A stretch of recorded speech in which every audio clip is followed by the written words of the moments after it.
नमस्कार, मैं कशिश और स्वागत है आपका जनता तक में। देखा जाए कि अब की बार किसकी सरकार पे बड़ा सवाल खड़ा हो गया है, क्योंकि मुद्दों की कमी नहीं है भारत देश में। अलग अलग राज्यों में अलग अलग मुद्दे देखने को मिल रहे हैं। अभी कर्नाटक के चुनाव एग्जिट पोल भी जल्द ही सामने आने लगेगा। उसके बाद अगर देखा जाए तो राजस्थान के, मध्य प्रदेश के विधानसभा चुनाव और अगले साल सबसे अहम 2024 के चुनाव, लोकसभा चुनाव। इस बार कौन जीतेगा? क्या हैट्रिक कर पाएगी यहाँ पर बीजेपी पार्टी या फिर किसी और पार्टी को जनता मौका देगी? तमाम तरीके के सवाल लगातार बने हुए हैं और इन सवालों के जवाब जानने की पूरी कोशिश यहाँ पर करेंगे। नाम बता दीजिए। अतुल त्रिपाठी। आपको क्या लगता है, अभी कर्नाटक के चुनाव है और आज यहाँ पर वोटिंग हो रही है, जिसमें कहा जा रहा है कि बीजेपी और यहाँ पर कांग्रेस में कांटे की टक्कर है। पिछली बार कांग्रेस जीती थी, तो क्या लगता है इस बार किसके चांसेस ज्यादा है? चंद लाइनों से मैं शुरुआत करूंगा। भूख के विरुद्ध भात के लिए, रात के विरुद्ध प्रात के लिए, मेहनती गरीब जात के लिए हमने ली कसम, हम लड़ेंगे। लुट रही हैं आदमी की रोटियां, बिक रही हैं आदमी की बोटियां, किंतु सेठ भर रहे हैं कोठियां। लूट का ये राज हो ख़त्म, क्रांति के लिए जले मशाल, क्रांति के लिए उठे कदम। कितने शर्म, दुख और पीड़ा की बात है कि आज पूरा मणिपुर जल रहा है। 54 से ज़्यादा लोग जो है मारे जा चुके हैं सांप्रदायिक हिंसों में, और प्रधानमंत्री जी को चुनाव से फुर्सत नहीं है।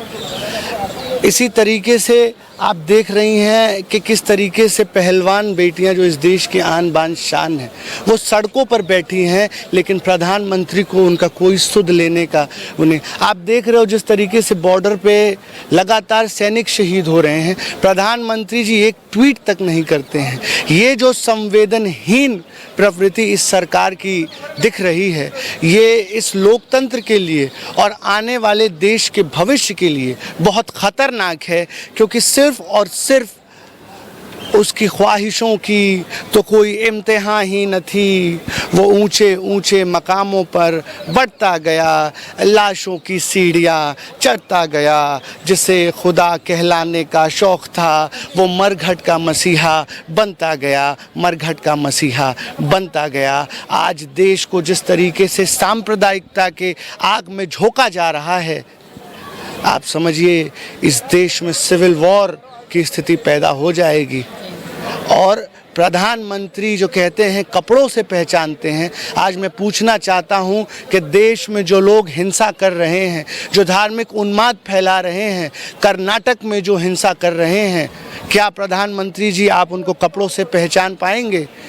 जो देश सभी धर्मों से मिलकर एक गुलदस्ता है, जो यूनिटी इन डाइवर्सिटी का हमारा कॉन्सेप्ट है, जो आइडिया ऑफ इंडिया है, उसके ऊपर भाजपा और आरएसएस की नफ़रत की जो विचारधारा है, वो कहीं ना कहीं हावी हो रही है और देश में अंधकार और अराजकता का माहौल है।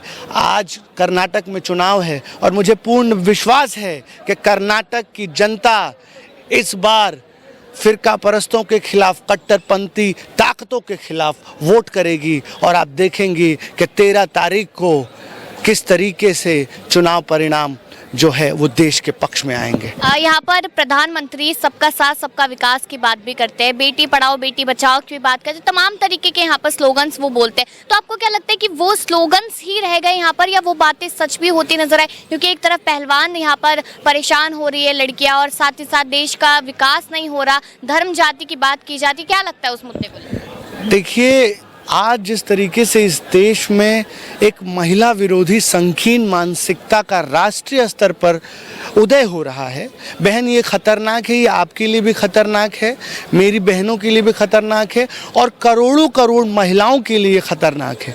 प्रधानमंत्री गुजरात से आते हैं और अभी एनसीआरबी का डाटा है कि पिछले 5 साल में 40,000 से ज़्यादा महिलाएं गुजरात से गायब हो चुकी हैं। आपने देखा किस तरीके से बिल्किस बानो के रेपिस्टों को जो है संस्कारी बता करके छोड़ दिया गया। आपके सामने कुलदीप सिंह सेंगर है, जिसने बेटी का बलात्कार किया और उसके पूरे परिवार को ट्रक से कुचलवा के मरवा दिया। आज उसी कड़ी में एक और रसूखदार अपराधी प्रवृत्ति का बृजभूषण शरण सिंह है।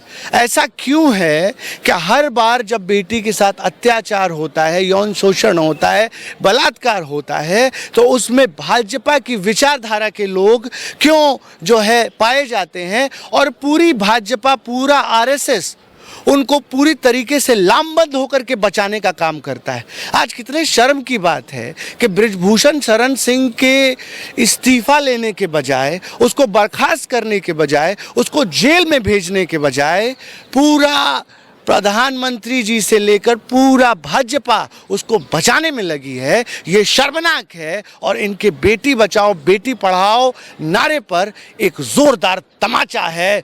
ये अमृतकाल चल रहा है। आप अपने दिल पर हाथ रख के बताइए बहन, क्या आपको डर नहीं लगता है? आज कोई भी आकर के जो है खुलेआम बेधड़क अपराध करता है, लड़कियों को छेड़ता है। क्या इस देश में महिलाएं सुरक्षित हैं? महिलाएं सुरक्षित नहीं हैं। आज तो खुलेआम सड़कों पर पूरी सुरक्षा में गोली मार दिया जाता है। ये जंगल राज है और इतिहास रहा है भाजपा का कि जब जब भाजपा सत्ता में आई है तब तब इसने देश को बर्बाद किया है, देश को खोखला करने का काम किया है। आज आप देखिए देश की पूरी संपत्ति किस तरीके से नीलाम कर दी गई। रेल हो, तेल हो, भेल हो, 2-3 लोगों के हाथों में प्रधानमंत्री जी अपने मित्रों के हाथों में पूरा देश बेच दिया। आज देश में हिंसा है, देश में बेटियां सड़कों पर हैं, नौजवान पीड़ित है, बेरोजगारी 45 साल में सबसे ज़्यादा है, दलितों के ऊपर सबसे ज़्यादा अत्याचार अगर किसी सरकार में है तो इस सरकार में है। आज आप समझिए कि सब कुछ ठीक नहीं है भाइयों बहनों। आज सत्ता में एक ऐसी तानाशाह ताकत है जो ये नहीं चाहती है कि ये देश आगे बढ़े, जो नहीं चाहती है कि इस देश में पीस और हार्मनी हो, जो सिर्फ और सिर्फ चाहती है कि इस देश को बांटकर पोलराइज करके सत्ता में बैठा रहा जाए। और ये सत्ताजीवी लोग हैं, आप इस बात को समझिए। इन्हें फर्क नहीं पड़ता, किसान मरता है तो मरे। 750 किसान इस देश का शहीद हुआ, फिर भी प्रधानमंत्री को होश नहीं आया। इसी तरीके से लगातार इस देश का युवा बेरोजगारी, और आज आप देखिए 18,000 से ज़्यादा युवाओं ने आत्महत्या की है 2018 से लेकर 2022 के बीच में। देश में उदासीनता और अंधकार हावी हो रहा है।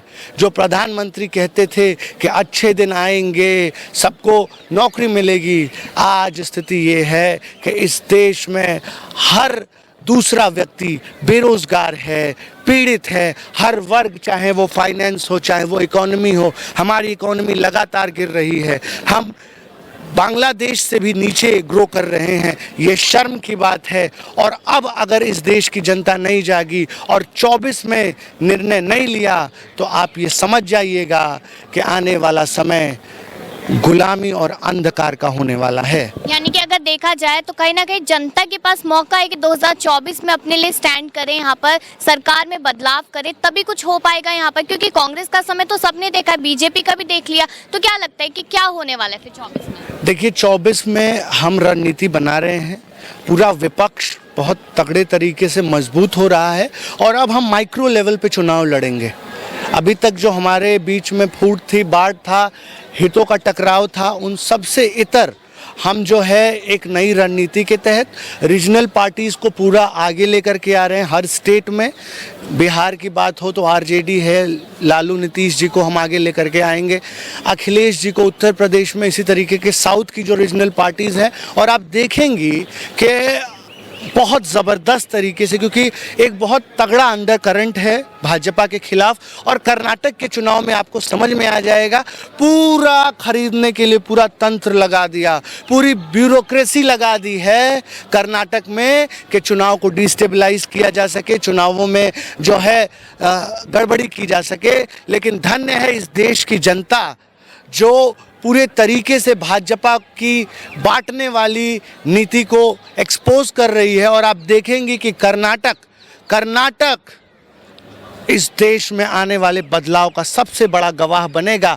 और 13 तारीख को आप देखेंगी कि किस तरीके से नफरत की विचारधारा, क्रोध की विचारधारा, सांप्रदायिकता की विचारधारा, बांटने की विचारधारा को करारा तमाचा इस देश का लोकतंत्र मारने जा रहा है। कि अगर बिल्कुल कहीं पर यहाँ देखा जाए तो 2024 में एक बड़े बदलाव के लिए यहाँ पर जनता पूरी तरीके से कोशिश करती नजर आ रही है और जनता चाहती भी है कि बदलाव हो, क्योंकि जिस तरीके से शुरुआती दौर में मैंने कहा कि मुद्दों की कमी नहीं है अपने देश में और यहाँ पर 2024 से पहले पहले क्या होगा ये आने वाले समय में देखना होगा। लेकिन यहाँ पर कर्नाटक के चुनाव कहीं ना कहीं तय करते नजर आएंगे कि आखिरकार अब की बार किसकी सरकार। अगर यहाँ पर बीजेपी जीत गई तो ईवीएम को लेकर यहाँ पर बवाल मचेगा और अगर कोई और पार्टी ने जीत हासिल की तो वाहवाही पूरे देश में होगी। लेकिन आपकी क्या राय है इस मुद्दे को लेकर, कमेंट सेक्शन में जरूर बताएं। तमाम खबरों के लिए देखते रहिए जनता तक।